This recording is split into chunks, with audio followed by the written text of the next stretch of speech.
የሚያስፈልገኝ ብዙ ቦታዎች ላይ ጌታ ኢየሱስ ስላለ የአምላካችን የእግዚአብሔር ስም የተባረከ ይሁን። የአምላካችን የእግዚአብሔር ስም የተባረከ ይሁን። ዛሬ አንድ ነገር እናያለን ቅዱሳን። እግዚአብሔር መንፈስ ደግሞ ይናገረናል።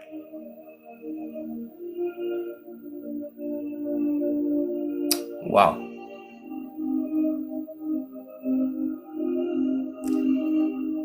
የመሳፍንት መጽሐፍ ምዕራፍ 16 ላይ ያለውን ቃል እናያለን። መሳፍንት መጽሐፍ እንግዲህ መሳፍንት መጽሐፍ ከኢያሱ መጽሐፍ ቀጥሎ ያለ ክብር ለእግዚአብሔር ይሁን።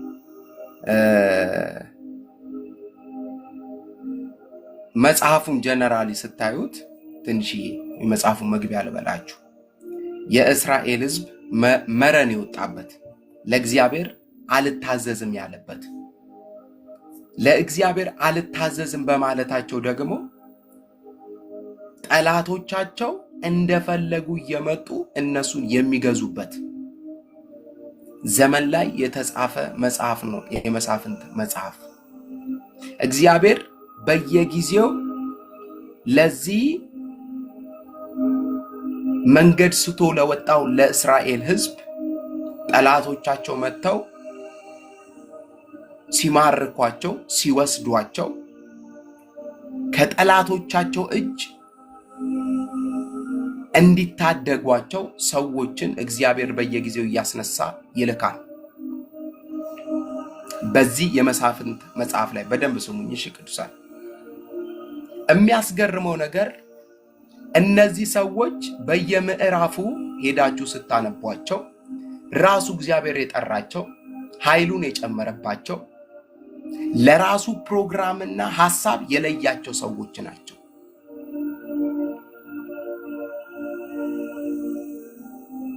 እግዚአብሔር ምንም ነገር ሲሰራ በህይወታችን ከማናችንም ምንም አይነት አቅምን ብቃትን አይፈልግም። እሱ ይዞ ለመጣው ነገር ከኛ የእሺታንና የመታዘዝን ድምጽ ብቻ ይፈልጋል። እንዲያደርግ እሺ፣ እንዲወጣ እሺ፣ እንዲገባ እሺ። እግዚአብሔር በጥያቄዎች ሁሉ ውስጥ ይዞልን በሚመጣው ነገር ውስጥ ሁሉ ምን ይፈልጋል? እሺታን ይፈልጋል። የሚገርማችሁ ነገር እዚህ መጽሐፍ ላይ ብዙ የተጠቀሱ ኃያላኖች አሉ እግዚአብሔር የተጠቀመባቸው። እነ ዮፍታሔ፣ እነ ጌዲዮን፣ እነ ባርቅ የተለያዩ መጽሐፉን ከፍታችሁ ስታነቡት በጣም እግዚአብሔር በሚያስደንቅ ሁኔታ የተጠቀመባቸው ኃያላን ሰዎች አሉ። እነዚህ ኃያላን ሰዎች እግዚአብሔር እንዴት ተጠቀመባቸው ስንል ብዙዎቹ ይታዘዙ ነበረ ለሰሙት ድምጽ። የእግዚአብሔር ኃይል ረጅም ሰዓት አብሯቸው ይቆይ ነበር። ለምን? ለሰሙት ድምጽ ይታዘዙት ስለነበረ።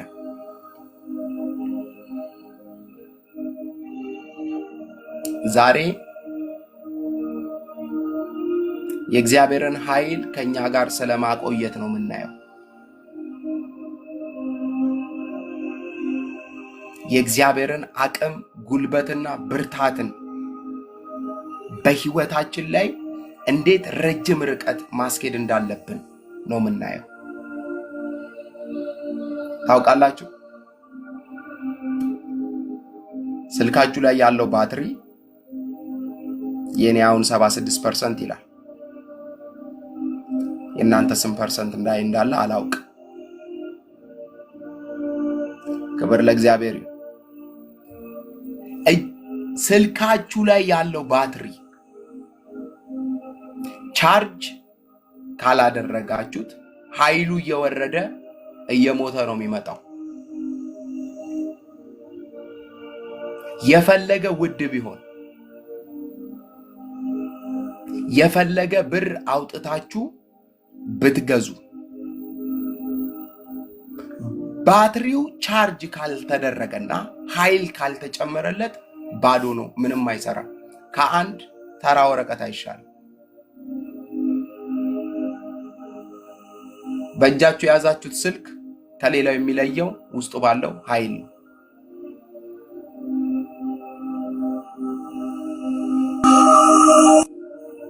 ምናልባት የምትንቀሳቀሱበት ተሽከርካሪ ወይ በነዳጅ መሄድ ሊሆን ይችላል፣ ወይ በኤሌክትሪክ ሊሄድ ይችላል።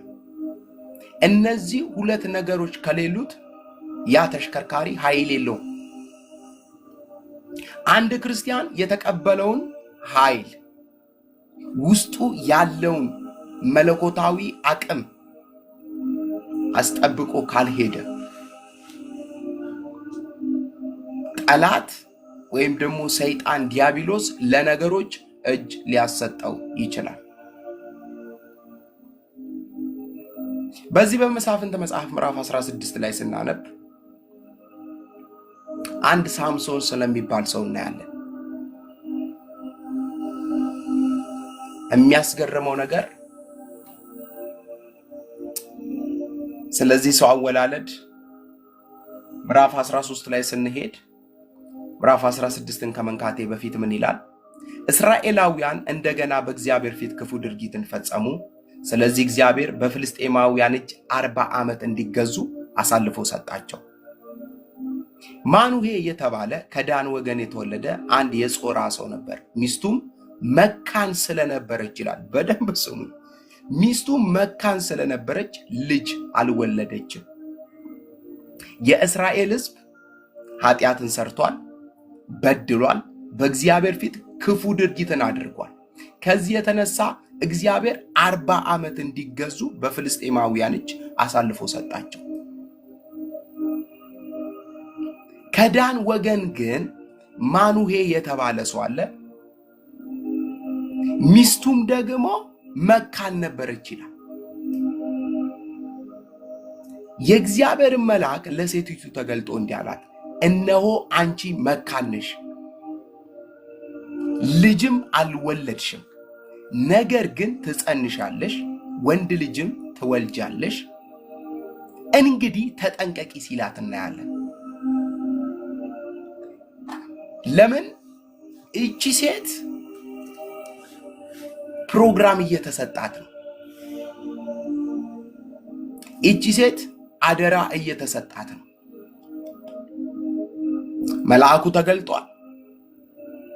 ምን እያላት ነው? አንቺ መካን ነሽ፣ ልጅ መውለድ አትችይም በፍጹም።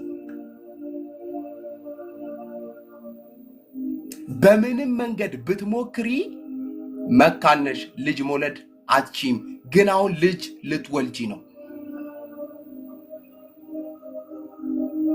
የተፈጥሮ ሕግና የተፈጥሮ ስርዓት የሚጥስ ድምፅ ነው እየመጣ ያለው። እግዚአብሔር የማንም በሽታ አስፈርቶት አያውቅም። እግዚአብሔር የማንም ተራራ አስፈርቶት አያውቅም። እግዚአብሔር የማንም ጥያቄ አስፈርቶት አያውቅም። እግዚአብሔር ሲመጣ ነገር ሁሉ መታዘዝ ነው የሚጀምረው። አልወልድ ያለ ማህፀን መውለድ ይጀምራል። አልፈወስ ያለ አካል መፈወስ ይጀምራል። አልንቀሳቀስ ያለ የትኛውም ነገር እርሱ ሲመጣ መንቀሳቀስ ይጀምራል።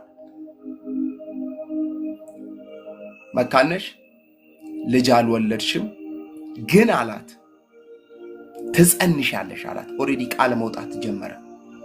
ትጸንሻለሽ፣ ልጅም ትወልጃለሽ። እንግዲህ ተጠንቀቂ፣ የወይን ጠጅ ሆነ ሌላ የሚያሰክር መጠጥ አትጠጪ፣ እርኩስ ነገርም አትቢ።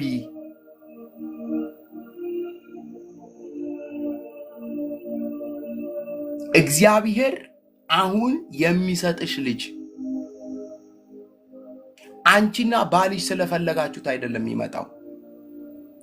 ራሱ እግዚአብሔር ፕሮግራም ያደረገበትን ልጅ ነው የምትጸንሽው።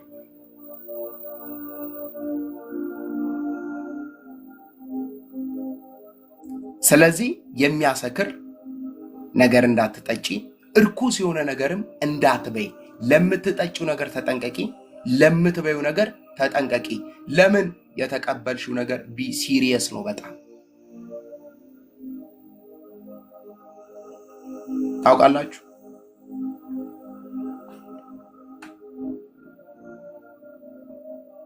ብዙ ነገሮች ላይ እኮ ሲሪየስ ብንሆን እግዚአብሔር በጣም በብዙ አቅጣጫ ያስደንቀን ነበር። ግን ያልቻልነው ነገር ምን እንደሆነ ታውቃላችሁ? ሲሪየስ መሆን። በእግዚአብሔር ነገር ላይ ሲሪየስ መሆን።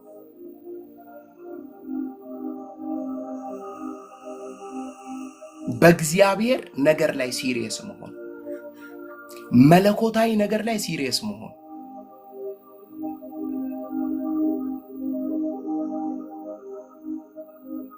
ሲሪየስ የሆነ ኬዝ ነው እያወራት ያለው። ቀለል አድርገሽ እንዳታዩ እያላት ነው።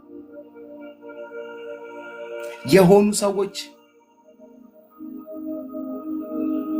ጸንሰው እየሄዱ ወይን ሲጠጡ የፈለጉትን ሲበሉ፣ አንቺ ግን እንደዛ እንዳትሆኚ እያላት ነው።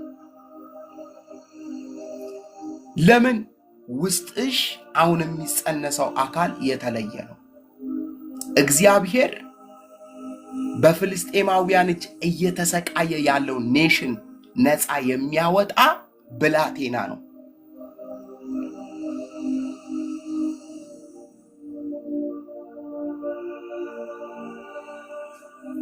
ዋው! እሺ እንዲህ አላት። አትቢ ካላት በኋላ ቁጥር 5 ላይ ምክንያቱም ትጸንሻለሽ፣ ወንድ ልጅ ትወልጃለሽ። እሺ የምትወልደውንም ጭምር ይነግራታል። ከዛ በራሱ ላይ ምላጭ አይድረስበት፣ ልጁ ከእናቱ ማህፀን ጀምሮ ናዝራዊ በመሆን ለእግዚአብሔር የተለየ ይሆናልና እስራኤልንም ከፍልስጤማውያን እጅ መታደግ ይጀምራል።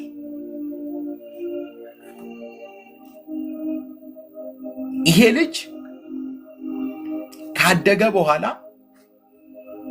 ሊያደርጋቸው የሚገቡ ነገሮች አሉ። ከልጅነቱ ጀምሮ የምትነግሪው ምንድነው? ያ ነገር በራሱ ፀጉር ላይ ምንም አይነት ምላጭ እንዳይደርስበት።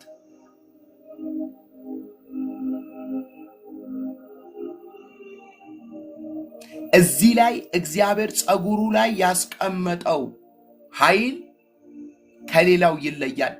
እዚህ ብላቴና ላይ ያለ ፀጉር ከሌላው ሰው ፀጉር ይለያል። የሆነ ሰው የፀጉሩን ሲቆረጥ የብላቴና አይቆረጥም። ምናልባት ለብዙ ነገሩ ላይጠነቀቅ ይችላል።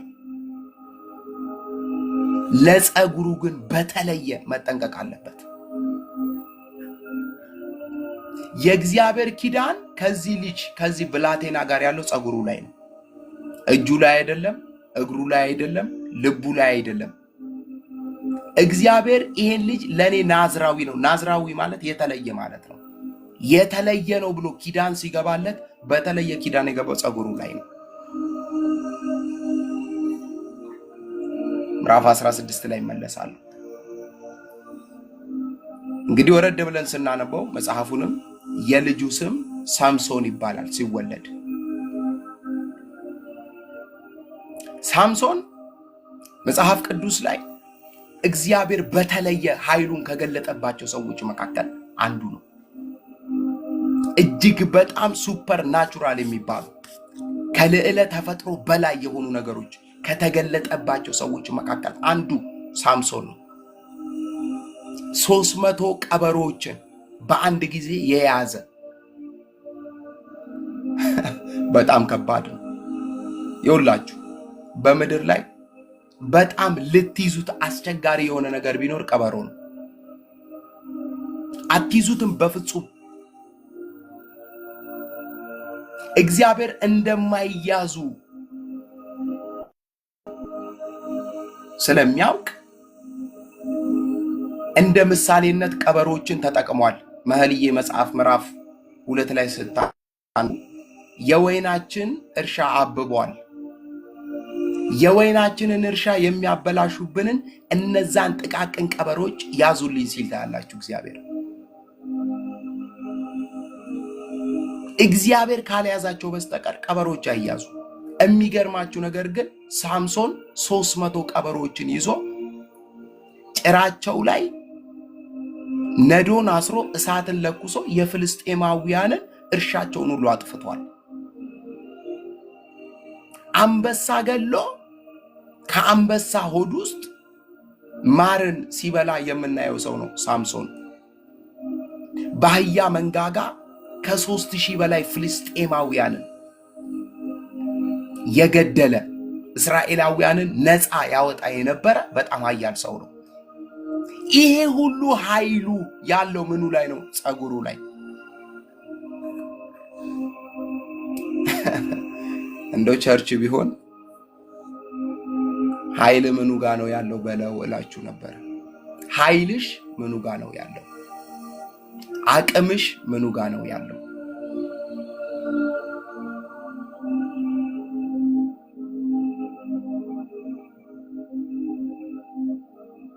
ምንሽ ሲነካ ነው የሚደክመው? ምንሽ ሲነካ ነው የሚወርደው መንፈሳዊነትሽ?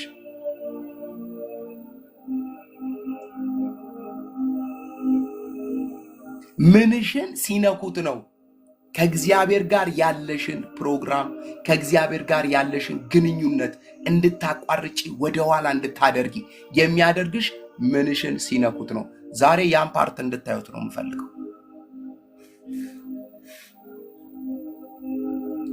ፍልስጤማውያን በተለያየ አቅጣጫ ሳምሶንን ለመግደል ሳምሶንን ለማጥፋት ሞክረዋል፣ ግን አቅቷቸዋል።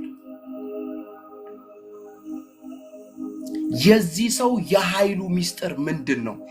የሳምሶንን የኃይሉን ሚስጥር እናትየው አባትየውና ሳምሶን ብቻ ነው የሚያውቁት። ሌላ ሰው ማንም አያውቅም።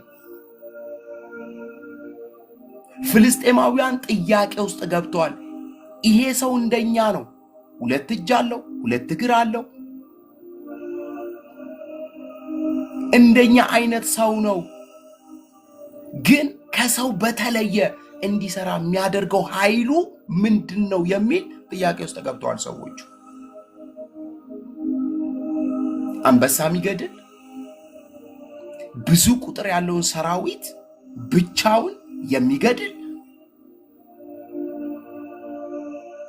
በፈለገው ጊዜ መጥቶ ከተማውን እንደፈለገ አድርጎ የሚሄድ የከተማ ቅጥር ነቅሎ የሚሸከም ሰው እኮ ነው ሳምሶን ማለት። የከተማ ቅጥር ማለት እንደዚህ ቀላል እንደ ቤት ጉበና አይደለም። በራችሁ ላይ እንዳለው እንትን አይደለም። የከተማ ቅጥር ማለት በጣም ትልቅ ነው።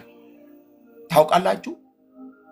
በግራና በቀኝ በሩን እንኳን ሲዘጉት በጣም ብዙ ሰዎች ነው በሩን ገፍተው የሚዘጉት። ያንን ቅጥር ነቅሎ የሚሸከም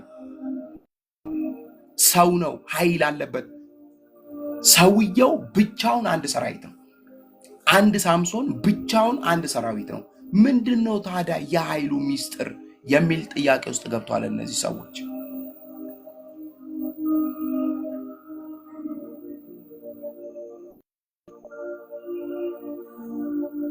ግን ምዕራፍ 16 ላይ ሳምሶን መስመር የሚያስት መንገድ ውስጥ ሲገባ እናየዋለን። አቅጣጫ የሚያስት መንገድ ውስጥ ሲገባ እናየዋለን። ምን ይላል? አንድ ቀን ሳምሶን ይላል ወደ ጋዛ ሄደ፣ እዚያም አንዲት ዝሙት አዳሪ አየ። አንድ ቀን ሳምሶን ወዴት ሄደ? ወደ ጋዛ። ጋዛ እንግዲህ ያው እንደምታውቁት የፍልስጤማውያን መኖሪያ ቦታ ነች። የሚገርማችሁ ነገር ወደዚች ወደ ፍልስጤም ምድር ሲመጣ እዛ ውስጥ ያሉ ፍልስጤማውያን በፍጹም ሳምሶንን አይነኩትም። ነኩት ማለት ኢሚዲየትሊ ሰዎቹ ይሞታሉ።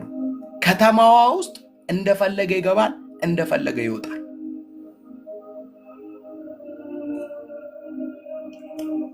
እስቲ የሆነ ሰው ህይወት መንፈሳዊነት ነው ብሎ ይጻፍ እስቲ ዛሬ። በዛው ነቃ እያለን እንሄዳለን። ኢየሱስ ክርስቶስ ጌታ ነው። ህይወት መንፈሳዊነት ነው። ለራስሽ ንገሪው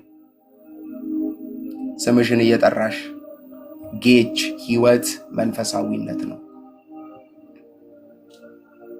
ህይወት መንፈሳዊነት ነው። መንፈሳዊነት ከሆነ ቦታ ይመርጣል። መንፈሳዊነት ከሆነ ጓደኛ ይመርጣል። መንፈሳዊነት ከሆነ ንግግር ይመርጣል። መንፈሳዊነት ከሆነ አረማመድ ይጠይቃል።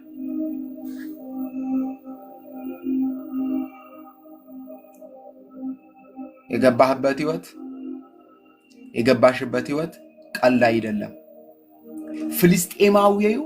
ፍልስጤማውያን ሳምሶንን እንደሚከታተሉት እኛን አንድ የሚከታተለን ባላጋራ አለ፣ ዲያብሎስ ይባላል።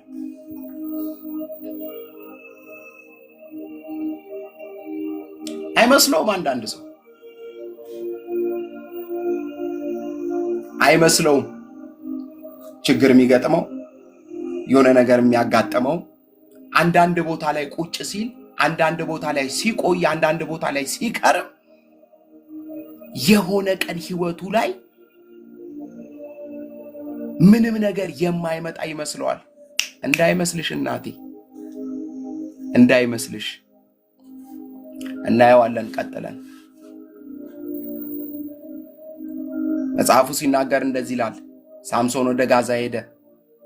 አንዲት ዝሙት አዳሪ አየ፣ አብሯትም ለማደር ገባ ይልና የጋዛ ሰዎች ሳምሶን እዚህ ነው የሚል ወሬ ደረሳቸው። ስለዚህም ሰዎቹ ቦታውን ከበው ሌሊቱን በሙሉ ከተማይቱን ቅጥር በር ላይ አድፍጠው ጠበቁት። በማለዳም እንገድለዋለን በማለት ሌሊቱን ሙሉ እንዳደፈጡ አደሩ። ነገር ግን ሳምሶን እዚያው የተኛው እስከ እኩለ ሌሊት ብቻ ነበር። ተነስቶም የከተማይቱን ቅጥር በር ማይ ጋድ ማለት ከእንቅልፉ ተነሳ፣ ነቃ። የከተማይቱንም ቅጥር በር ከሁለት መቃኖቹ ጋር መወርወሪያውንና መያዣውን ጭምር በሙሉ ነቅሎ በትከሻው ላይ ካደረገ በኋላ በኬብሮን ፊት ለፊት እስካለው ኮረብታ ጫፍ ድረስ ተሸክሞት ወጣ። በጌታ በኢየሱስ ክርስቶስ፣ በጌታ በኢየሱስ ክርስቶስ። አንድ ሰው የከተማ ቅጥር በሩን መወርወሪያውን ጭምር ተሸክሞት ይዞት ወጣ። ኢየሱስ ጌታ ነው። በደንብ ስሙኝ ጋይስ። እንዲህ ይላል ቀጥሎ። ከጥቂት ጊዜ በኋላ ሳምሶን በሶሬክ ሸለቆ የምትኖር ደሊላ የምትባል አንዲት ሴትን ወደደ። የፍልስጤማውያን ገዦች ወደ እርሷ ሄደው እርሱን አስረን በቁጥጥራችን ስር በማዋል ልናሸንፈው እንዴት እንደምንችልና የብርታቱ ታላቅነት ምስጢር ምን እንደሆነ እንዲያሳይሽ እስቲ አባቢው። ይህን ካደረግሽ እያንዳንዳችን 1100 ሰቅል ጥሬ ብር እንሰጥሻለን አሏት። ባይዘዌ ደሊላ ማለት የስሟ ትርጉም ደላላ ማለት ነው። ደላላ፣ አሻሻጭ። አሜን ነው ወይ? የስሟ ትርጉም ደሊላ ማለት ደላላ ማለት ነው። እነዚህ ሰዎች ሳምሶንን በዚህም ቢሉ ታጡ፣ በዚህም ቢሉ ታጡ።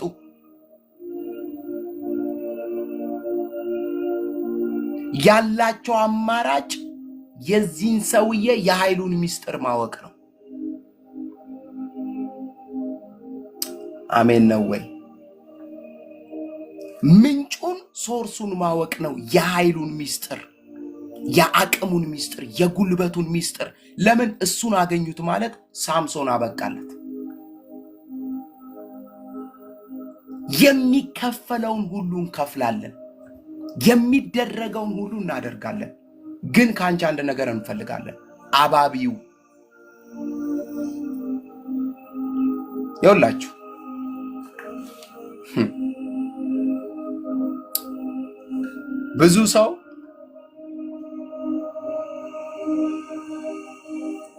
ብዙ ሰው ኃይሉን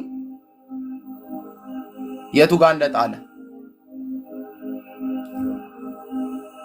ነገሩን የቱ ጋር እንደጣለ ነው የማያውቀው።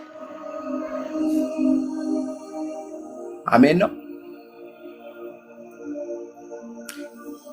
ኃይሉ ከመጀመሩ ከህይወቱ ላይ እየተቦረቦረበት አቅሙ መች ከህይወቱ ላይ እየተሸረሸረበት እንዳለ አንዳንድ ሰው አያውቅም። ሳምሶን ነገሮቹን እየጣለ የመጣው እንደ በፊት መሆን እያቃተ የመጣው ከደሊላ ጋር መንገድ የጀመረ ቀን ነው። ከደሊላ ጋር ያልተገባ ጨዋታ የጀመረ ቀን ነው። ሰይጣን ህይወታችን ላይ የሚገርም ክፍተትና በር የሚያገኘው መች መሰላችሁ? እኛ አንዳንድ እየተታለን የገባንባቸው ጨዋታዎች ትዳራችን ላይ፣ ልጆቻችን ላይ፣ አገልግሎታችን ላይ፣ ቢዝነሳችን ላይ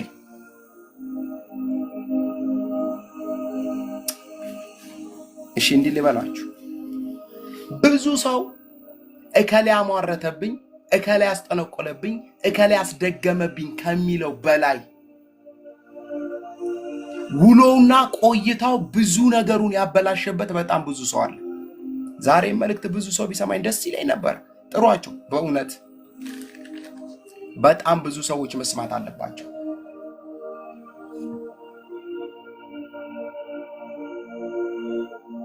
ምን እኔ ነገር ጠንቋይ የሞላበት ሀገር እየኖርኩኝ፣ ምን እኔ ነገር 666 የሞላበት ሀገር እየኖርኩኝ፣ ምን እኔ ነገር እንትኑ እንደዚህ አየሩ የተያዘ እናትዬ፣ ስለምን አየር መያዝ ነው?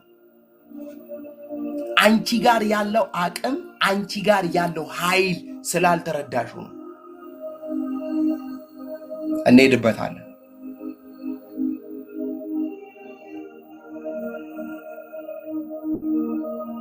ሰይጣን የማይችለው ሰው ቢኖር በክርስቶስ ኢየሱስ ዳግመኛ የተወለደውን ሰው አይችለውም። ሰይጣን ሁልጊዜ ባየው ቁጥር የሚጠላው ሰው ማን ነው ካላችሁ፣ በክርስቶስ ኢየሱስ ዳግመኛ የተወለደው ነው። ያልተወለደውማ የራሱ ነው። መጀመሪያ አንቺንና ቤትሽን ሲያይ አንድ ቀን ሰይጣን ወይኔ ስታምር የኔ ቆንጆ ስወዳት እኮ ብሎ አያውቅም። እንዴት እንደሚጠላሽ ሲያይሽ እንዴት ደሙ እንደሚፈላ አንድ ጊዜ ላጠናግራት እኮ ነው የሚለው፣ ግን አቃተው። እንዴት ያጠናግርሽ?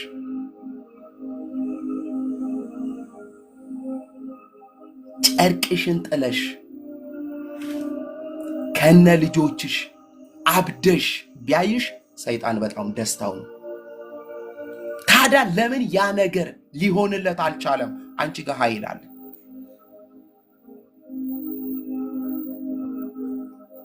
ቴንክ ዩ እንጠላዋለን። አንቺ ጋር ኃይል አለ። ልጆችሽን ማጥቃት አቅቶት እንዳይመስልሽ ሞክሯል። ግን ልጆችሽ ላይ እጁን ማሳረፍ ያቃተው አንድ ኃይል አለ። ያንን የኃይል ሚዛን እንዴት አስጠብቄ ልሂድ ነው ጥያቄ።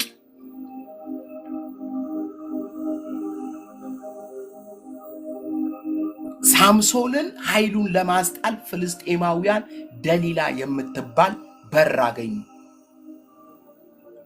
ወደ ሳምሶን ህይወት መግቢያ ጌት በር ደሊላን አገኙ።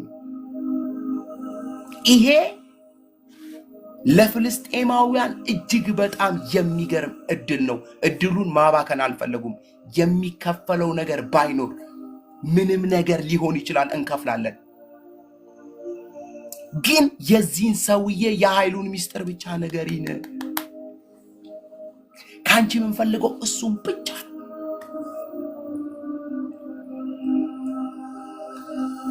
ከዛ ቁጥር 6 ላይ እንደዚህ ይላል፣ ስለዚህም ደሊላ ሳምሶንን የብርታት ታላቅነት የሚስጥርና ታስረ በቁጥጥር ስር የምትውለው እንዴት እንደሆንክ እባክህ ንገረኝ አለችው። እረ በጌታ በኢየሱስ ክርስቶስ ስም ስልጣን ከእግዚአብሔር ሕዝብ ላይ ይሄ አጋንንት የተመታ ይሁን።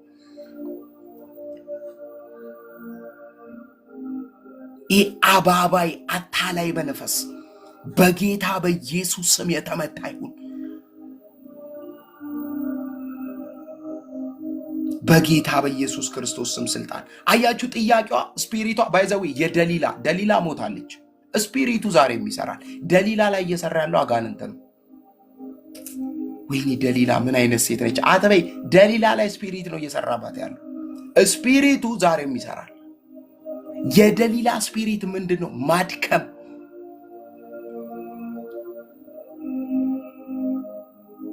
የደሊላ ስፒሪት ምንድነው? ቅባትን መምታት።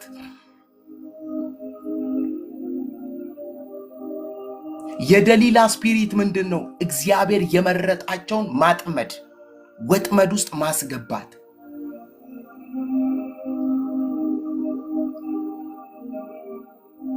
አንዳንዶች አይታችኋል። በጣም እግዚአብሔር ተጠቅሞባቸው ወጣት እያሉ ያንግ እያሉ እግዚአብሔር ብዙ ስራ ሰርቶባቸው ዛሬ መጠጥ ቤት የወደቁ፣ ዝሙት ተራ የወደቁ፣ የማይገባ ሰፈር የወደቁ፣ እግዚአብሔር በማይፈልገው አቅጣጫ እየሄዱ ያሉ ምንድነው ብላችሁ ሄዳችሁ ስትጠይቋቸው ያሳለፉት በጣም የሚያሳዝን ታሪክ አለ።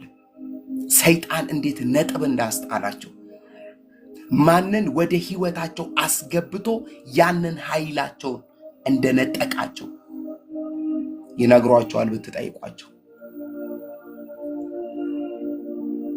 ኢየሱስ ጌታ ነው። ኢየሱስ ጌታ ነው።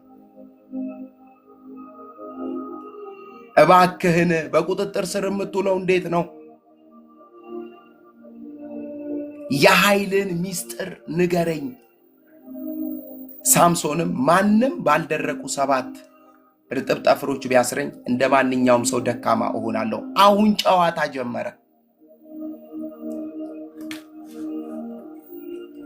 ሳምሶን በደሊላ ወጥመድ ውስጥ ገብቶ ዕቃ በሚመስል ጨዋታ በሚመስል ነገር ውስጥ መውደቅ ጀመረ።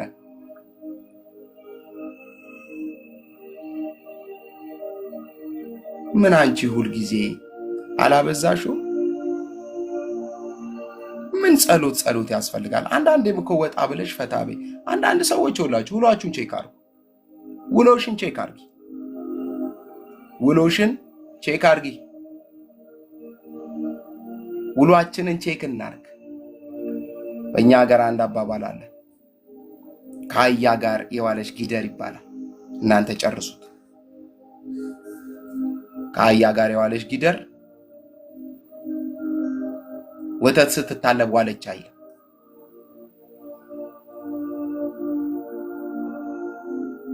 ውሎሽን ቼክ አርጊ። ከማጋ ነው የምትዩ? ከማጋ ነው የምታወሪው?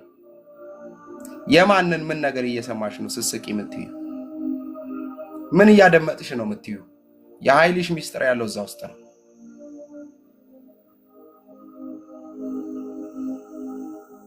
የምትዩበት ቦታ፣ የምትቆይበት ቦታ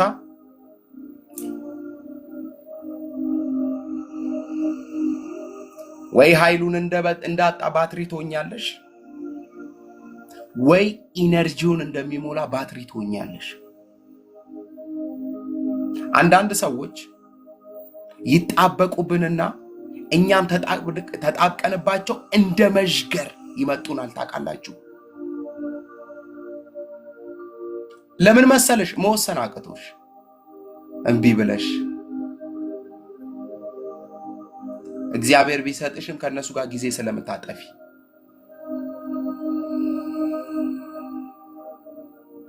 የሆነ ነገር ቢያረግልሽ ሩጫሽ ወደዛ ስለሆነ አንዳንድ ጉዳዮች ተገድበዋል።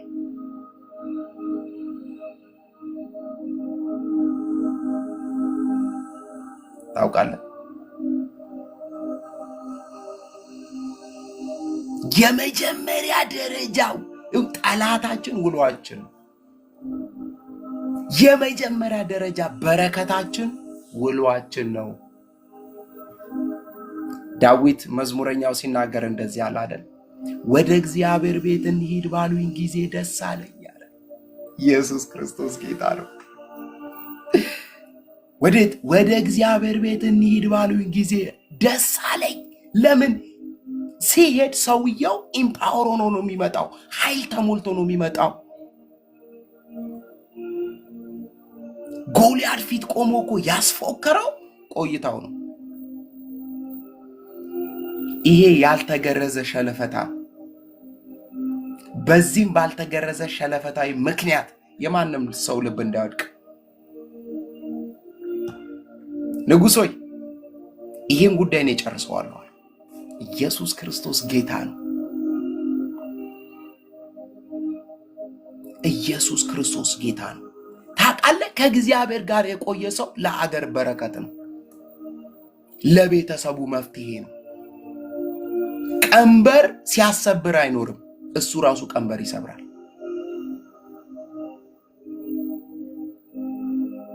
እንዴ ስንት ቦታ ሄድን ጋይስ። በማሰበር ቢሆን እኮ ስልካችን ተሰብሯል። በማጸለይ ስናሰብር እስክሪኑ አለመድቀቁ ራሱ ስልኩ ስንት ሰው ሰበረ።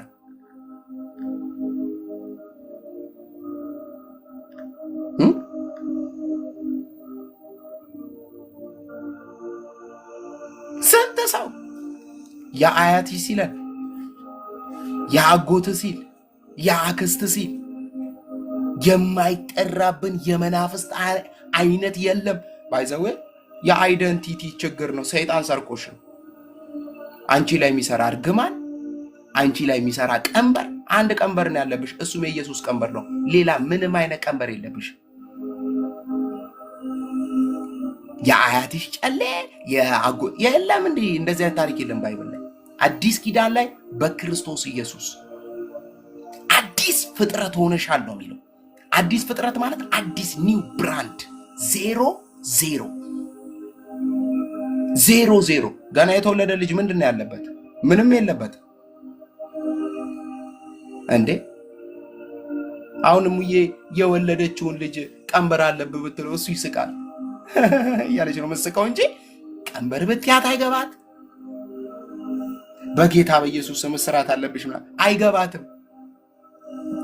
ማንነቷ አይደለም፣ አትረዳም። እሱን ቃላቶች አትረዳም። አንዳንድ ጊዜ መንፈሳዊን ዓለም ያወቅን መሰለንና ሲሉን አመንና በየንትኑ የሆነ ነገር ሲፈጠር የአያቴ የሆነ ነገር የአክስቴ የሆነ ነገር ሲፈጠር የአጎቴ። በጌታ በኢየሱስ ክርስቶስ ስም ስልጣን እሱ ያንቺ አይደንቲቲ አይደለም። ያንቺ ማንነት በክርስቶስ ኢየሱስ የተቀበልሽው ህይወት ነው። አረ አሜን ነው ወይ? አረ አሜን ነው ወይ? ተናገር አስደግመው። ለምን ሲያስደግም ውሎ ሲያስደግም አያድርም። ሲፈልግ በቀይ ቀለም፣ ሲፈልግ በሰማያዊ ቀለም፣ ሲፈልግ በቢጫ ቀለም እንደፈለገ አድርጎ ይጻፍ። ያንቺ ስም አይሰራም። እዛ ቢሄድ ፌል አድርጓል። የጨለማው ዓለም አያስተናግደውም ያንቺን ስም። ተዋይተሻል፣ ደም ፈሶበታል። ስምሽ ራሱ ቢሄድ ጠንቋዩም ባዩ ምኑም ባዩ ነው ይሄ አይሰራም ነው የሚለው።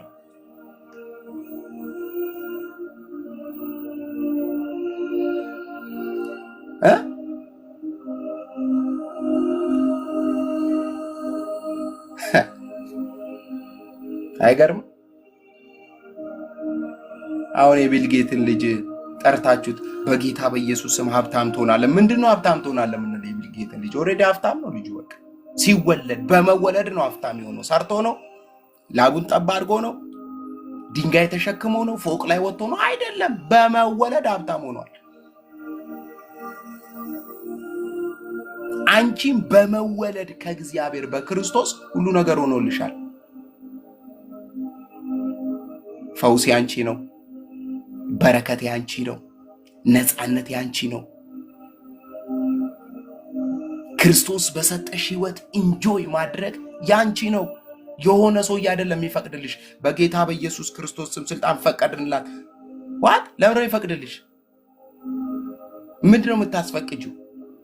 በሬን ላስከፍት የእግዚአብሔር ሰው ገጂ በሬ ሰላም በር ጭንቅላታችን ውስጥ ጨመሩብን። ታውቃላችሁ እኔ እውነተኛ የበጎች እረኛ ነኝ በሩ እኔ ነኝ ብሎ እኛ በር ፈለጋ እንሮጣለን። ይህን የእግዚአብሔር ምን በር ላስከፍት? የምን በር ነው የምናስከፍተው? በሩ ይኸው ኢየሱስ ነው። በሩ ኢየሱስ ነው። በእኔ የሚገባ አለ የሚወጣ መሰማሪያ ያገኛል አለ። ማለት ምን ማለት ነው? የሚበላው የሚጠጣው የሚያስፈልገውን ነገር ሁሉ አለ ያገኛል አለ። በእኔ የሚገባ የሚወጣ ይኸው በኢየሱስ ግቢና ውጪ።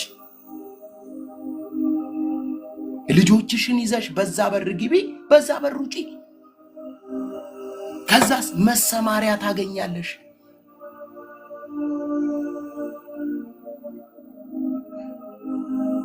ውሃ ታዲያ ይሄ ሁሉ ቀውስ ውስጥ ሰውን ለምን ገባ ካላችሁ የውሎ ውጤት። ሳምሶን ነጥብ እያስጣለው እየመጣ ያለው ውሎ ነው። መጽሐፉ እንደዚህ ይላል። ከዚያም የፍልስጤማውያን ገዦች ያልደረቁ 7 እርጥብ ጠፈሮች አመጡላት፣ እርሷም አሰረችው። አይገርምም?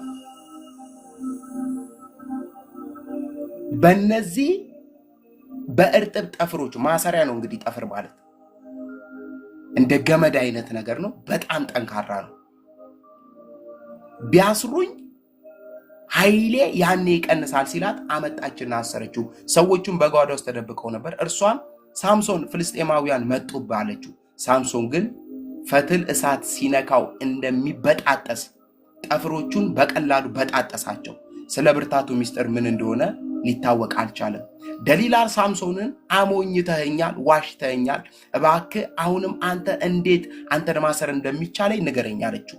እርሱም ስራ ላይ ባልሆኑ አዳዲስ ገመዶች ቢያስሩኝ እንደ ማንኛውም ሰው ደካማ እሆናለሁ አላት። ደሊላም አዳዲስ ገመዶችን ወስዳ አሰረችው። በጌታ በኢየሱስም ሰውየው እኮ አዚም ተደርጎበታል። ሰዎቹም በጓዳ ውስጥ ተደብቀው ነበር። እርሷም ሳምሶን ፍልስጤማውያን መጡ ባለችው። እርሱ ግን ክንዱን የታሰረበትን ገመዶቹን እንደ ፈትል በጠሳቸው። ደግማም አሁንም ዋሽተኸኛል አለችው። እርሱም መልሶ የራሴን ጠጉር ይውላችሁ። አይገርምም? መጀመሪያ እጅና እግሬን አለ። ቀጠለና ደግሞ በገመድ ብታስሩኝ አለ። አሁን ወደ ተጠጋ መሰላችሁ? ዋናው የኃይሉ ምንጩ ወደ ሆነው እግዚአብሔር አደራ ወዳለው እናትየው አደራ ወዳለችው ነገር እየተጠጋ መጣ። ይሄው ለምን ውጤት ነው? የውሎ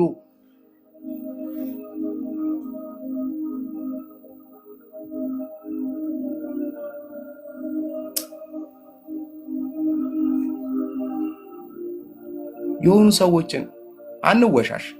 መቼም እግዚአብሔር ፊት ነው አይደል ያለነው። የሆኑ ሰዎች ጋር እኮ ቆይተን ነጥብ ጥለናል። አልጣልሽም? የሆነ ሰው ለማስደሰት የሆነ ሰው ላለማጣት የሆነ ነገር ሉዝ አድርገናል። ደሊላን ላለማጣት ወደ ዋናው ፖይንት ተጠጋ። የሆነ ሰውዬን ላለማጣት ወንድም ከሌል ሊሆን ይችላል፣ እህት ከሌል ላለማጣት እሷ ከምታዝን መንፈስ ቅዱስ ቢያዝን ችግር የለውም። እሱ ከሚያዝን መንፈስ ቅዱስ ቢያዝን አንዳንዶቻችን ችግር የለም። ደሊላ ከምታዝን ደሊላ ከምትከፋ ሳምሶን ኪዳን የሰጠው እግዚአብሔር ቢከፋ ይቀላል። ወደዛ መጠጋት ነው የጀመረው። ታውቃለህ፣ እየተበላ ነው የመጣው። አቅም እያጣ ነው የመጣው። ጉልበት እያጣ ነው የመጣው። የምን ውጤት? የውሎ ውጤት። የምን ውጤት እያስኬደ እያደረገ ያለው አንዳንድ ነገሮች፣ አንዳንድ ልምምዶች፣ የማይገቡ ነገሮች ነጥብ እያስጣለው መጣ።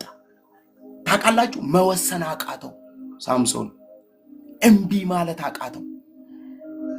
አንዳንድ ሰዎች እምቢ ብለን፣ እግዚአብሔር ምስክሬን ነው የምላችሁ፣ እምቢ ብለን ከህይወታችን መዘን ካላወጣናቸው ዋጋ ያስከፍሉናል። አንዳንድ ከራሳችን ጋር የቆዩ ባህሪዎች እምቢ ብለን መዘን ካላወጣናቸው ዋጋ ያስከፍሉናል።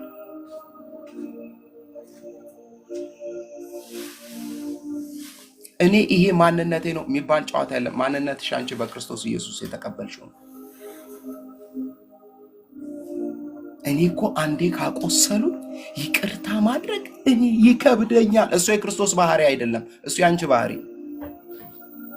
እና እግዚአብሔር እንዲህ ይልሻል፣ ድፊው፣ አስወግጂው፣ አስወግደው። እኔ በቃ ከነከስኩ ነከስኩ ነው። ጊንጥ ነው የሚነክሰው። ልቀቂ፣ ልቀቂያቸው እነዛን ሰዎች። ስትለቂ ይለቀቅልሻል።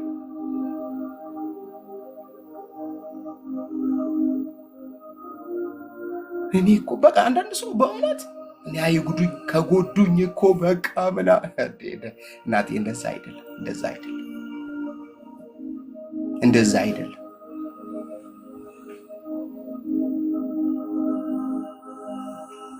እንደዛ አይደለም። አያችሁ፣ ጸጉሬን የራሴን ጠጉር 7 ቆንዳላዎች ከድር ጋር ጎንግነሽ አስረሹ በችካል ብትቸኪው እንደ ማንኛውም ሰው ኃይሌ ደካማ ይሆናል። ደሊላ መተኛቱን አይታ 7ቱን ቆንዳላዎች ከአንድ ጋር ጎነጎነችው፣ ከችካልም ጋር ቸከለችው። እንደገናም ፍልስጤማውያን መጡብህ አለችው። ሳምሶን ከእንቅልፉ ነቃ፣ ችካሉንም ከነድሩ ከነቆንዳላው ነቀለው። ከዚያም ሳታምነኝ እንዴት እወድሻለሁ ትለኛለህ? ስታታልለኝና የኃይልን ታላቅነት ሚስጥር ስትደብቀኝ ይህ 3ኛ ጊዜ ነው አለችው። በጣም ያሳዝናል። በህይወት መኖሩን እስኪጠላ ድረስ ዕለት ዕለት በመጨቅጨቅ አሰለቸችው። በህይወት መኖሩን እስከሚጠላ ድረስ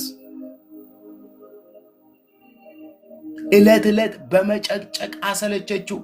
ታውቃላችሁ፣ አንዳንድ ሰዎች ኤጀንት ተደርገው ይላካሉ ወደ ህይወታችሁ። ትዳራችሁን ለማፍረስ ፕላን ተደርገው ይላካሉ። በደንብ ነግራችኋል። ቢዝነሳችሁ ላይ እንድትደክሙ፣ አቅም እንድታጡ። በጣም በፊት ትተጉ ነበር፣ በጣም በፊት ትሮጡ ነበር። ያንን ቢዝነስ እንዲሰለቻችሁ፣ እንድትጠሉት፣ ጓደኛ መስለው ወዳጅ መስለው የተቀባ ምላስ ይዘው መጥተው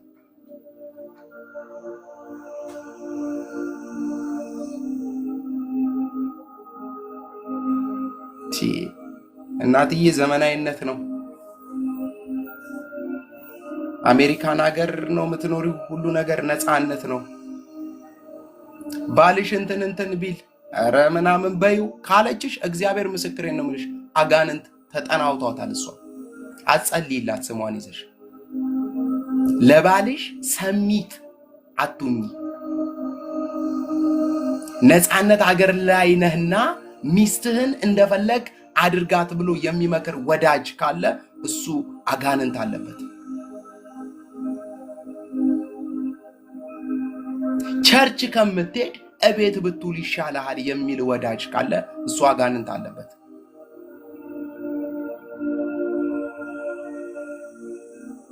ጸሎትን ጸልይ፣ የእግዚአብሔር ቃል እናንብብ፣ መንፈሳዊን ነገር እንወያይ፣ እናውራ ከሚል ይልቅ ካፌ ቦታ እናዘውትር፣ አልባሌ ንግግር የሚወራበት ቦታ እናዘውትር የሚል ሰው ካለ እሱ ሰው አጋንንት አለበት። አስወጣው። ከህይወት ካንሰር ነው። አስቆርጠው። እንደዚህ አስቆርጠው።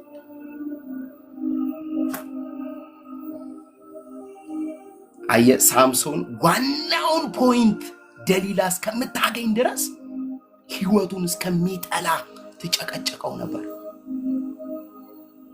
እንዴ አንወሻሽ። አንዳንዶቻችን እኮ የሆኑ ሰዎችን ማግኘት አንፈልግም፣ ግን ሼም ይዞን ነው።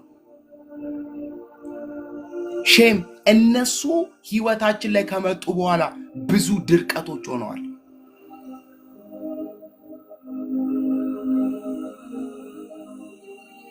እነሱ ሰዎች ህይወታችን ላይ ከገቡ በኋላ ቤታችን በብዙ ነውጥ ውስጥ አልፏል።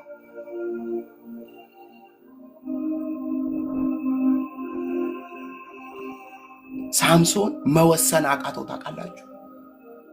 ሳምሶን መለየት አቃተው። እሷን ከሚለይ ሞትን መረጠ ሰውየው።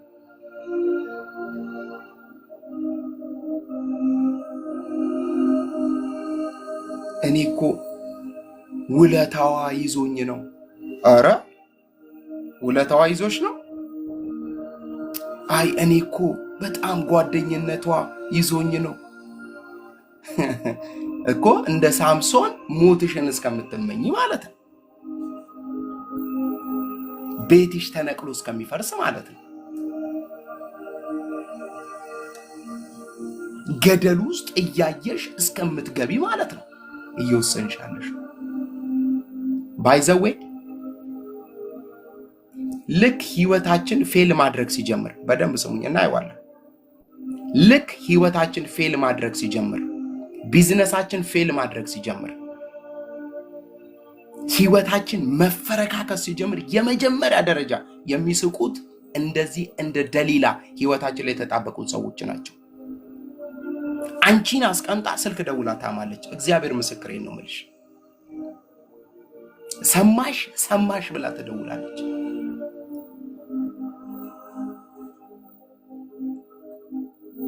ትቆረቆርልኛለች፣ እንትን ይቆረቆሩልኛል ያልሽው ያ ሰውዬ የመጀመሪያ ደረጃ ስልክ ደውሎ ስላንቺ ከብርሃን ፍጥነት ይልቅ ለሐሜት ቢቀርበው እሱ ነው። ለምን መሰለሽ? የቀረበሽ ነገርሽ እስኪያበቃለት ድረስ ነው።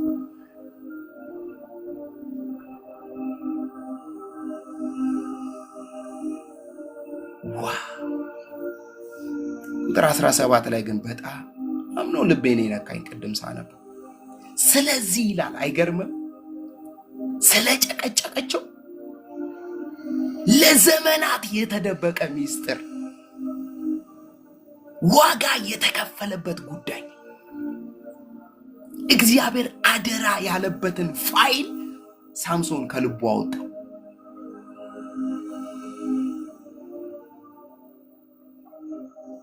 የተሸፈነውን እናትየው አባትየው ሳምሶን አደራ ያሉትን ጉዳይ ከመዝገቡ ፈልቅቆ አወጣው።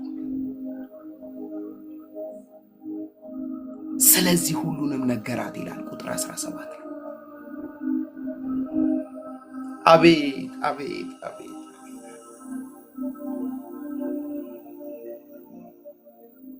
ኢነርጂውን ነው ያደረገው።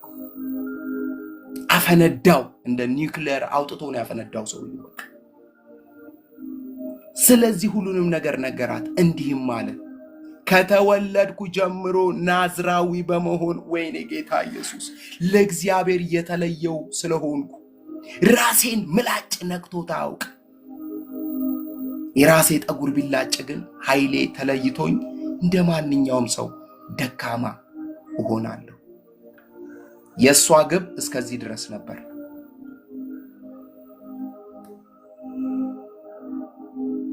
ጠላት ይሄንን ነበር የፈለገው። ዋናውን መዝገብ ነበር የፈለገው። ጠላት አገኘ። ከዛ ቁጥር 18 ላይ ምን እንደሚል ታውቃላችሁ? ደሊላም ሁሉን ነገር እንደነገራት በተረዳች ጊዜ። ያሁኑ ንግግሩ ከበፊቶቹ ንግግሩ ይለያል። በእርግጠኝነት ይህን ሲነግራት እያዘነ ስለሚወዳት ደግሞ ስላመናት በፍጹም ይሄንን ፋይሌን አውጥታ አትሸጠውም ብሎ ስላሰበ አይገርምም? ለፍልስጤማውያን ገዦች ሁሉ ነገር ነግሮኛል፣ ተመልሳችሁ ኑ ብላ ላከችባቸው። ፍልስጤማውያን ገዦች ብሩን ይዘው ተመልሰው መጡ። ደሊላም ሳምሶንን በጭኗ ላይ አስተኝታ፣ አቤት አሉ እኮ የተካኑ ወየ ወየ ወየ ወየ ምላሳቸው ከቂቤ ይልቅ የለሰለሳሉ። ታውቃላችሁ?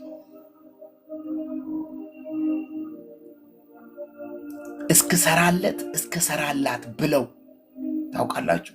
ምላሳቸው ከቂቤ በላይ የለሰለሰ የናንተን መበተን፣ የናንተን መድከም፣ የናንተን መውደቅ ታውቃላችሁ? የናንተን ቤት ፈርሶ ማየት የሚናፍቅ ስንት አለ መሰለሽ? አንቺ አይመስልሽም? አንቺ የዋሃ መጽሐፍ ቅዱስ እንደ እርግብ የዋህ እንደ እባብ ግን ልባሙን ያለ። እንደ እርግብ የዋህ እንደ እባብ ግን ልባሙ። ለምንድን ነው ይህን ምክር ልትመክረኝ የፈለገችው? ለምንድን ነው እቺ ሴት ወደ ህይወቴ የመጣችው? ለምንድን ነው ይሄ ሰው ወደ ህይወቴ የመጣው?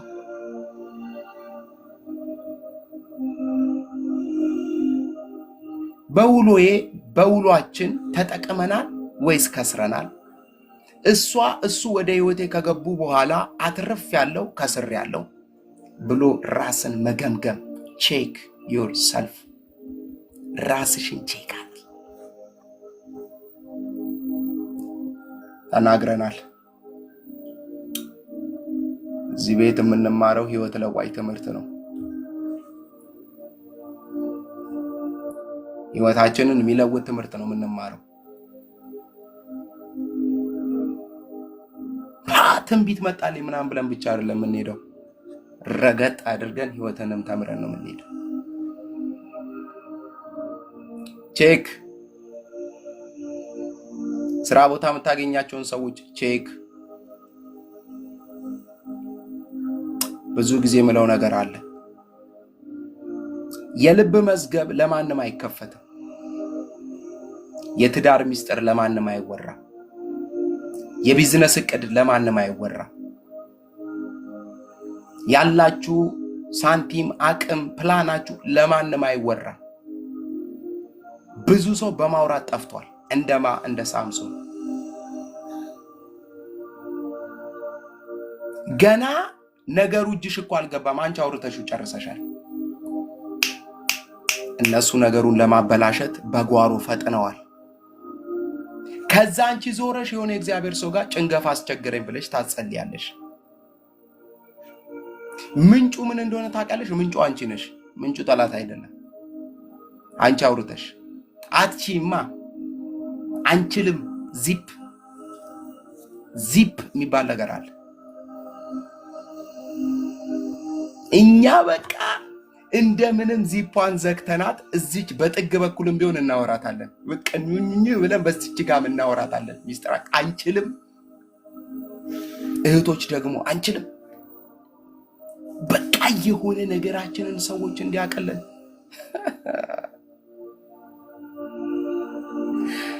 አይ እናቴ። ሳምሶን የልቡን መዝገብ አውጥቶ ዘረገፈው። ሚስጥሩን አውጥቶ ዘረገፈው። ሁሉም ነገር አይወራ። የሚወራላቸው ሰዎችም አሉ። ምናልባት ሰው አስፈልጎሽ ነገርሽን አብሮሽ እንዲሸከም ፈልገሽ ከሆነ መርጠሽ መንፈስ ቅዱስ መርቶሽ አፖስትል ነኝ ፕሮፌት ነኝ እንትን ለሚባለው ባክን ስልክ ስጠኝ ምናም ተብሎ አይወራም።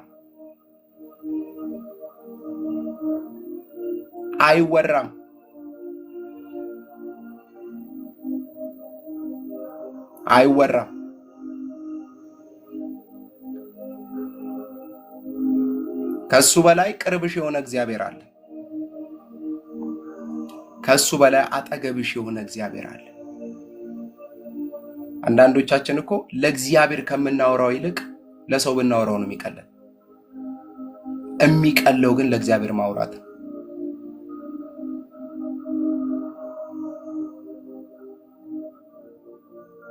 ዳዊት በኦሪዮን ሚስት ላይ ፋውል ኃጢአት ከሰራ በኋላ እግዚአብሔር መጣና 3 ምርጫ ሰጠው። በጠላት እጅ ልጣል፣ በራስ ወገኖች እጅ ልጣል ወይስ በእኔ እጅ ላይ ልጣል አለ። እግዚአብሔር ሆይ በጠላት እጅ አትጣለኝ፣ በወገኖቼም እጅ አትጣለኝ፣ በአንተ እጅ ላይ ግን እንደፈለክ አድርገኛል፣ እንደፈለክ አድርገኝ። እግዚአብሔር ጋር ብትሄጂ ነው ይሻል። ሊያውም በዚህ ዘመን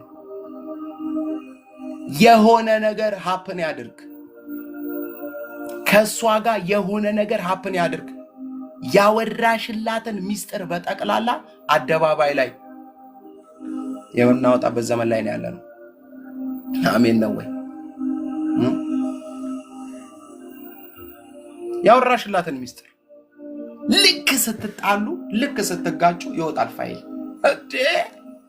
አረ ይገርምሻል፣ እንዲህ ብላኝ ሰው መሰለችሽ እንዴ ብላዩልሽ ዶሴውን ደሙ ፍጥነት አለ። ያ መፍዙዝ በቃ ያመጣል ከንትን ውስጥ ከባካፕ ፋይል ውስጥ ሁሉ አረ ይሄም አለ ይሄም ቀርቷል እያለ ያቀበለ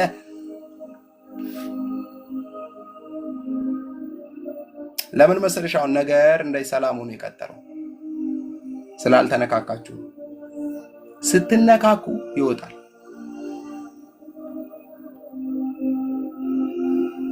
እኛ ኢትዮጵያውያን ደግሞ በዚህ የጸጋ ስጦታ ተባርከናል። ፋይል አገላብጦ በማውጣት በጣም ነው የምናወጣው። ሰው አለበቃ ብሎን ቲክቶኩን ካሜራ ጥደን የሰው ፋይል የምናሰራጭ የምንሸጥ ጉዶች ነን።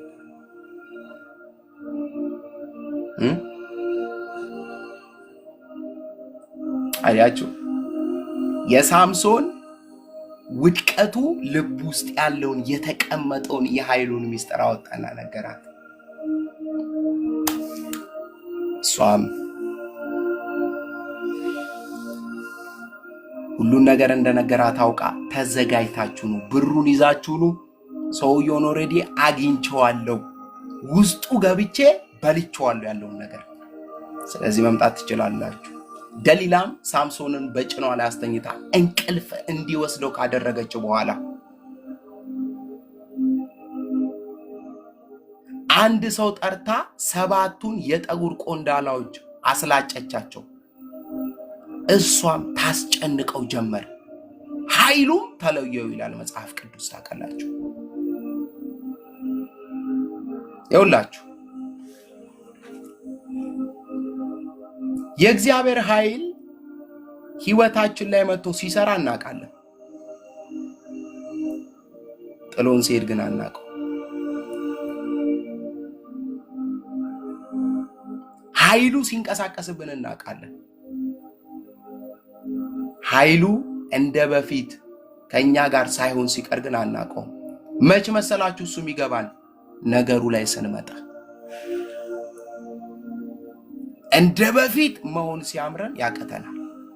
እንደ በፊት መጸለይ፣ እንደ በፊት የእግዚአብሔር ቃል ማንበብ፣ እንደ በፊት ቸርች መሄድ ያቀተናል። ለምን መሰለሽ? አስመትተናል የሆነ ቦታ።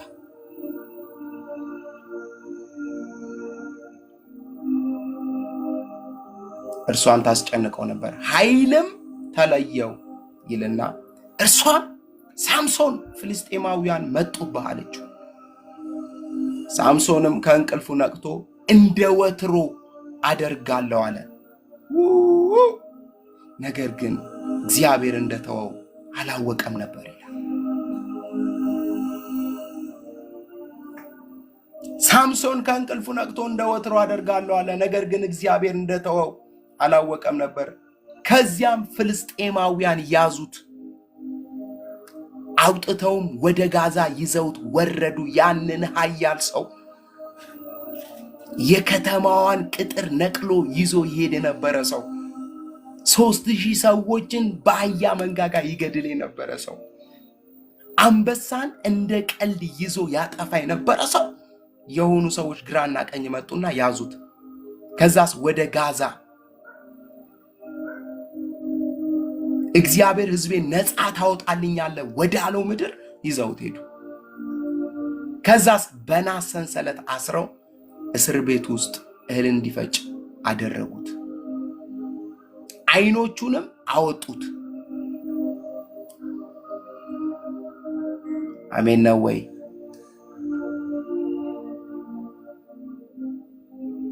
አሜን ነው ወይ? ይሄ ሁሉ የምን ውጤት ነው? አንደኛ የውሎ ውጤት። ሳምሶን ለዚህ ሁሉ ዋጋ መክፈል ያበቃው ምንድን ነው? አንደኛ የውሎ ውጤት። ሳምሶን ውሎውን ቼክ ያለማድረጉ ውጤት።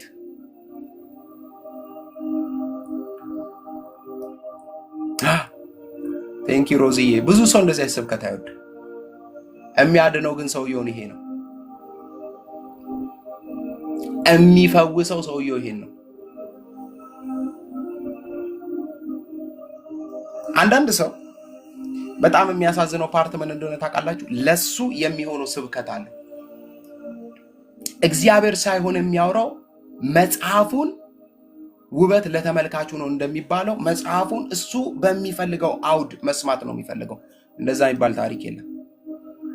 መጽሐፉ ራሱ መጽሐፉ ነው የሚያወራው፣ እኔ አይደለም የማወራው። በፍጹም የመጽሐፍ ቅዱስን መልእክትና ቅርጽ መቀየር አይቻልም።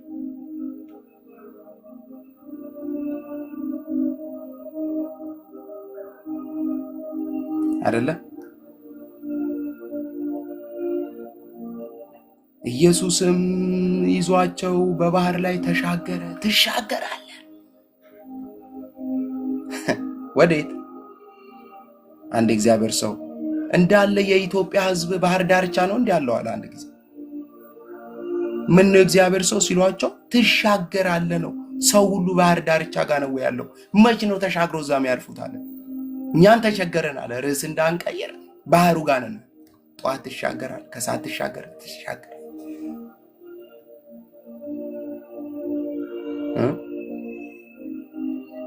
አይበቃንም? ቅዱሳን ቀልድ አይበቃንም?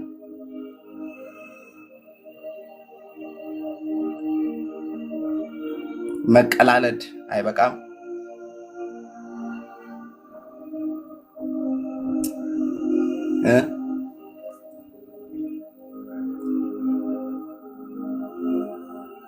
እንትን ትገዛለህ እያለን ጥሩ ነው። እግዚአብሔር ከተናገረ ቆንጆ ነው። ህይወት ላይ ግን መቀለድ አይበቃም ወይ?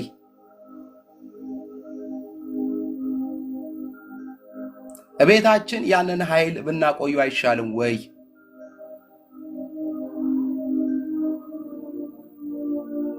ያችን ልጅ አታስወጫትም ወይ? ያንን ጨዋታና ጌም አታቆምም ወይ? ጌች አታቆምም ወይ? ለራሴ ጭምር ነው ማወራ። አይበቃህም ወይ ያልኩት ነው ለራሴ።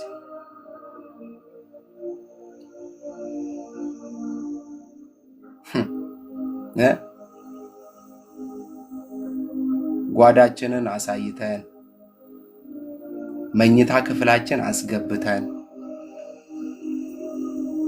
ሁሉን ነገር አሳይተናቸው እኮ የተከዳን ስንት ሰዎች አለን? የታማን ስንት ሰዎች አለን? ቤታችን ተነቃንቆ እግዚአብሔር ራርቶልን በቸርነቱ ያቆመን ስንት ሰዎች አለን?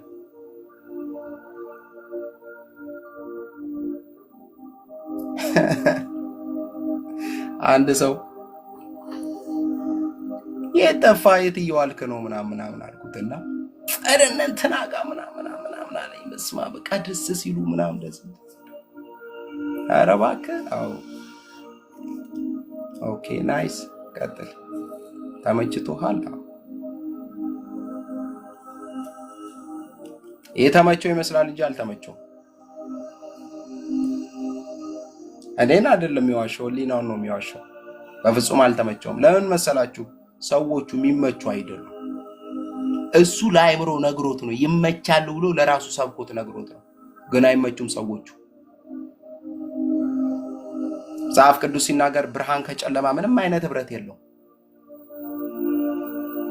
አንዳንዱን ክርስቲያን እንግዲህ እንደ ምንድነው እንደ እኛ ሀገር ጤፍ ታውቃላችሁ አይደል? ሲገዛ አለ እንትን ምንድነው መመረመሪያ የሚባል ይሰካና ጤፉ ይፈሳል። ከዛ ጤፉ ይታያል። ማኛ ነው፣ ሰርገኛ ነው፣ ቀይ ነው ምናምን። ሰውን እንዴት እንለየው? የዘንድሮ ጴንጤ በምን ወቅተን እንየው እንዴ?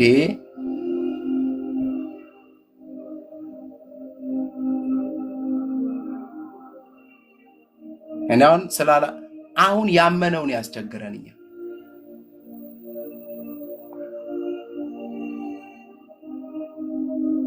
ቤት ውስጥ ቁጭ ብሎ ሌላ ዓላማና ፕሮግራም ይዞ የተቀመጠው ሰውዬን ያስቸግራል። ውጭ ያለውንማ እናውቀዋለን።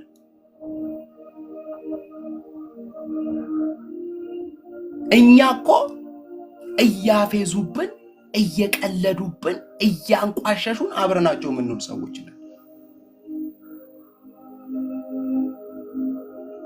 እሱም ብቻ አይደለም፣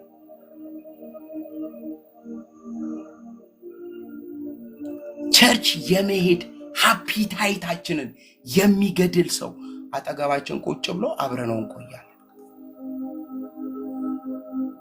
ሃሌሉያ ፕሬዝ ጋድ። ተነሺ እናቴ፣ ተነሽ ቤነሻው፣ ተነሺ ታጠቢሽ፣ እኔም መጣሁ።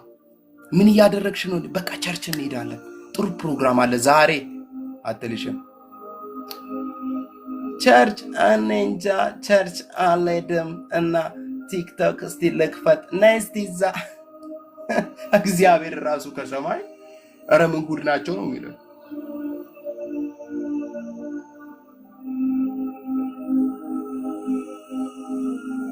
ምን ጉድ ናቸው ነው የሚለን እኮ።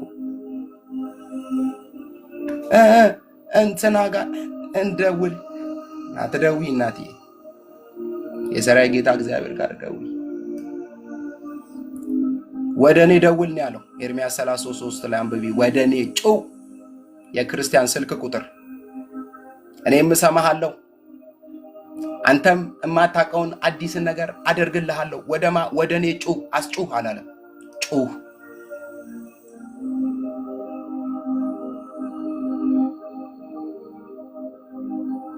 በእናትሽ እንትናን እንጥራ አይባልም። አስለምዳሽ። በፊት አንቺ እንደዛ አልነበርሽ። አንቺ እንደዛ እኮ አልነበርሽ። ጌታን ታወሪው ነበርኩ እቤት ውስጥ እነሱ ከመምጣታቸው በፊት፣ ወደ አንቺ ህይወት ከመግባታቸው በፊት ጌታን ታወሪው ነበር፣ ታመሰግኝ ነበር፣ ትጸልይ ነበር፣ መዝሙር ትሰሚ ነበር፣ ቅን ነበርሽ። ገብቶሻል? በጣም በቃ ቅዱሳንን እስክታገኝ አብረሻቸው እስክትሆኝ ተናፍቂ ነበር። ታዲያ እሱን ነገር ለምን አጣሽው? እሱን ነገር ማን ወሰደው? የትኛው ሌባ ገብቶ ነው የተዘረፍነው? እሱን ፓርት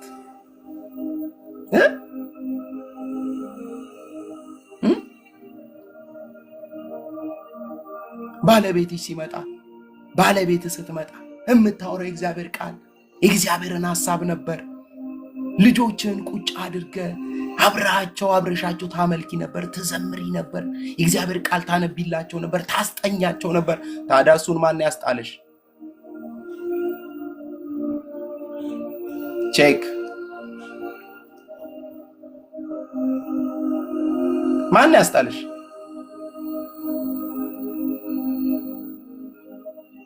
ማን ያስጣለ? የመጀመሪያው በእርግጥ ያስጣለን አንዱ አጋንንት ስልካችን ምርጥ አጋንንታው ክርስቲያንን የተጠናወተ አጋንንት እየተዋጋው ያለ አጋንንት ስልክ ነው። ስልካችንን ለ5 ደቂቃ አንለቀውም፣ ለ10 ደቂቃ አንለቀውም። ተጠምደናል። አሁን አንዳንዶቻችን እኮ ተው መኝታ እኮ ምን እሺ ባዝሩም አስቀምጠን መሄድ አቅቶናል። አትሊስት እዛ ውስጥ ገብተን እንኳን ሐሳባችንን ሜዲቴት እንዳናረግ ይዘነው እንገባለን። ቀጥታ ተቀምጠን ወደ ላይ ስናደርገው እንውላለን።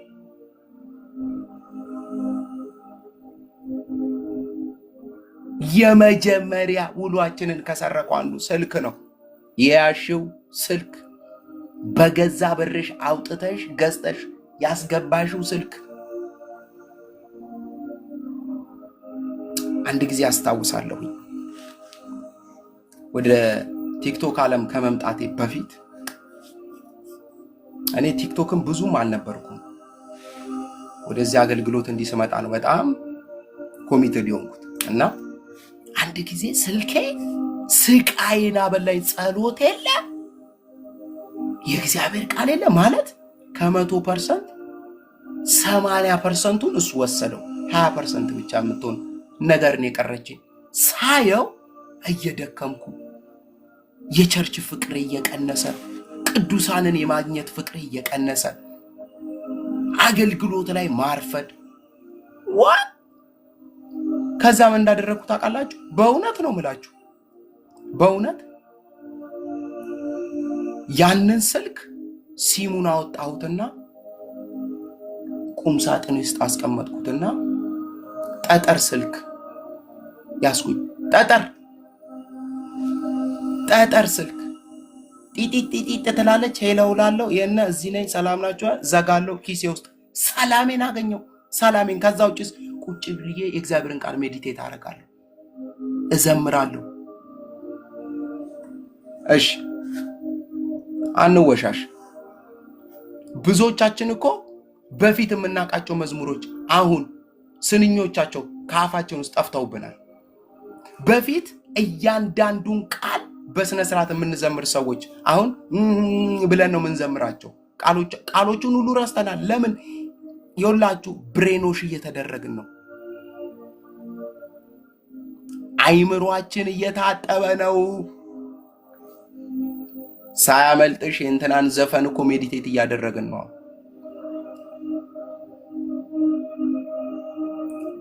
አሁን እኮ መዝሙር አይተን እንጂ መቼም ቲክቶክ የእብድ ዓለም ሆኗል።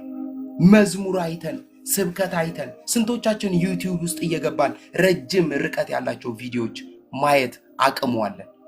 40 ደቂቃ 50 ደቂቃ ቁጭ ብለን የእግዚአብሔር ሰዎችን መልእክት ዩቲዩብ ውስጥ ገብተን የማየት አቅም አለን? የለንም። አሁን አቅማችን ምን እንደሆነ ታውቃላችሁ? ትልቁ 5 ደቂቃ ቪዲዮ እሱም አንቺ ታግሰሽ የእግዚአብሔር ጸጋ በስቶልሽ ካየሽ አትጨርሺውም። ትሰሚና ያ የፈረደበት ጥቅ ላይ ልብ ቅርጽ አለ። ከወደድሽው ሰውየውን ኮሜንት ትጽፊለታለሽ። በጣም ከወደድሽ ቪዲዮን ሪፖስት አድርገሽ መልእክቱን ሁሉ አትሰሚም። ወደ ሌላ ሊል ያለውን ሐሳብ እንኳን ምን ሊል ፈልጎ ነው ብለን የማሰብ እንትናችን የለም። ለምን መሰለሽ? ኃይል አጥተናል። ሳምሶን የመጀመሪያ እሱን ውስጡ መርዝ የጨመረበት ውሎ ነው። ዛሬ በደንብ ተነጋግረን እንለያያለን። እኔንም ባርካችሁ አይጌች ብላችሁኝ እንለያያለን።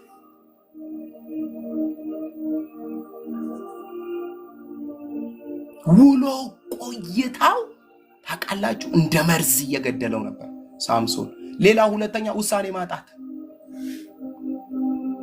ውሳኔ ማጣት ከአንድም 3 ጊዜ ይህን ጥያቄዎች ይዛ እየመጣች በይ አንቺ ሴት ከህይወቴ ውጪልኝ ብሎ አለመወሰኑ ሳምሶን ዋጋ አስከፈለው። እግዚአብሔር ምስክሬን ነው የምላችሁ። መንፈስ ቅዱስ የሚያሳያችሁ ሰዎች እንዳሉ አምናለሁ። ህይወታችሁ ውስጥ መንፈስ ቅዱስ እየነገራችሁ ያሉ ሰዎች አሉ። ህይወታችሁ ውስጥ መንፈስ ቅዱስ እየተናገረኝ ነው ያሳየኝ ነገር አለ የምትሉ ሰዎች አንድ ቁጥር ጻፉልኝ። ያላሳያችሁ ሰዎች ችግር የለም።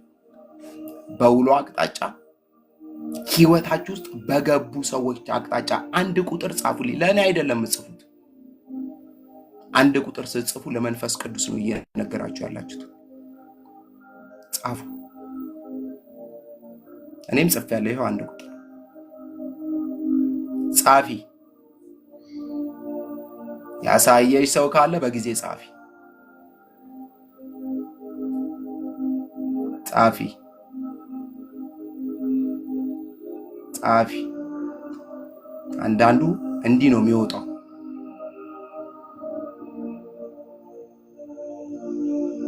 አየሽ፣ ያ መንፈስ ቅዱስ የጠቆመሽንና ያሳየሽን ቦታ ንቀይና ውጭ።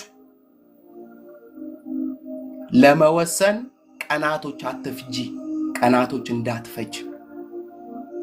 አስወጣቸው አስወጣቸው አስወጫቸው።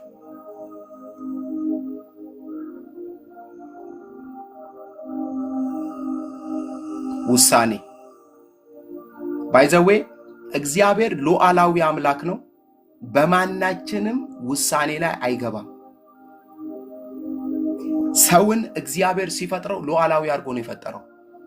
ሉዓላዊ ምን ማለት ነው? ምንም አይነት ነገርን በራሱ መወሰን እንዲችል አድርጎ ነው የፈጠረው። ህይወት በምርጫ የተሞላች ነች። ምርጫ ደግሞ በውሳኔ ላይ።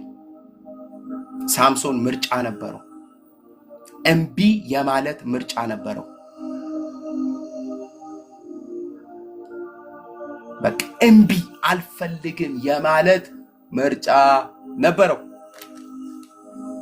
ግን መምረጥ አልቻለም። ሌላው የመጨረሻ ሸይም ብዬ ልጨርስ። ጥሩ ትምህርትም ስለሆነ ጊዜ ወስደናል። የልባችሁን ነገር ለማንም እያወጣችሁ አታውሩ።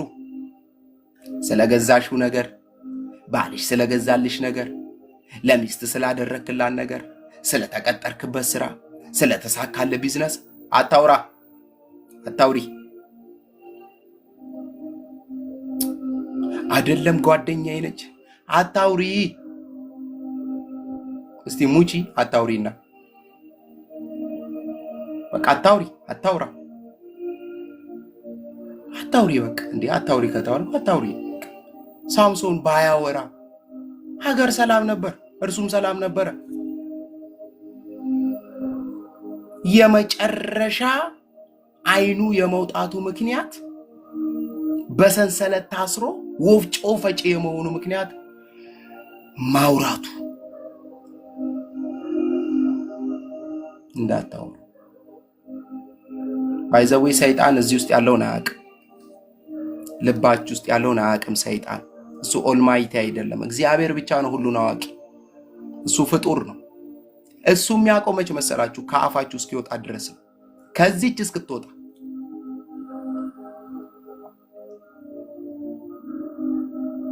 እንትን ድርጅት እኮ ያስገባውት እኮ ይገርምሻል፣ ይኸው በቃ ሊሳካልኝ ነው፣ አለቃውም ጥሩ እንትን ሰጥቶኛል ምናምን ብለሽ አውርተሽ በሳምንቱ ስትሄጂ አለቃው ተቀይሮ ይጠብቅሻል።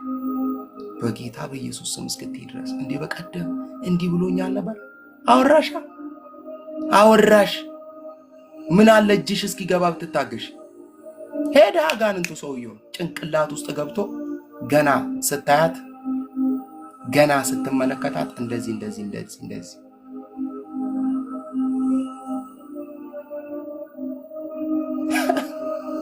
ሰውየው ጋር ቀድሟል። ዚፕ ዝጊ።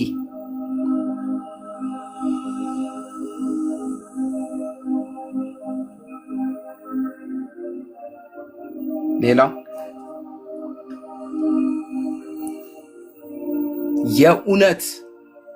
የእውነት በእግዚአብሔር ፊት ለሚጸልይላችሁ ሰው ነገራችሁን እግዚአብሔር ፊት ይዞ ለሚቀርብ ሰው ምናልባት ያንን ጉዳይ ርዕስ አድርጋችሁ ልትሰጡት ትችላላችሁ። እባክህን በዚህ ጉዳይ እግዚአብሔር ሰው ጸልይልኝ፣ እባክህን አግዘኝ ብላችሁ ለዛ ለምታምኑት ለእግዚአብሔር ሰው ጸሎት ርዕስ መስጠት ትችላላችሁ። ለምን መሰላችሁ? ነገር በጸሎት ስለሚታሰር። ነገሩን ሰተሹ የማይጸልይ ግን ከሆነ ዋጋ የለውም። ነገሩ ላይ በጸሎት የማይጋደል ከሆነ ሰውየው ዋጋ የለውም። እንደውም ለጠላት አጋልጣችሁታል። ሰውየው የእውነት የሚጸልይና የሚቃወምልሽ ከሆነ ግን እዛ ቦታ ሊሰራ ያለውን ስፒሪት በመንፈስ ዓለም እሱ አታክ ያደርገዋል።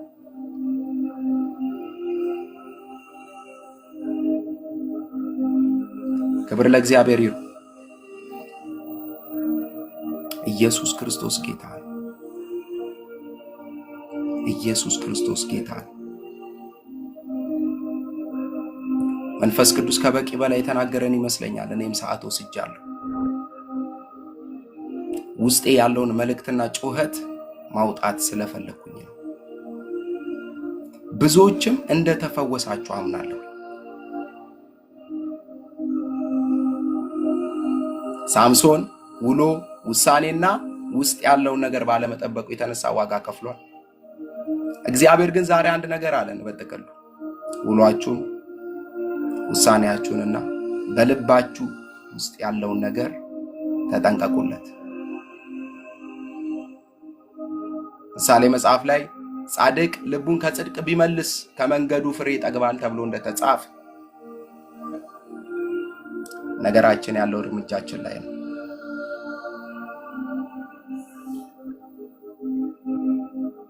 ውሳኔያችን ያለው አካሄዳችን ላይ ነው።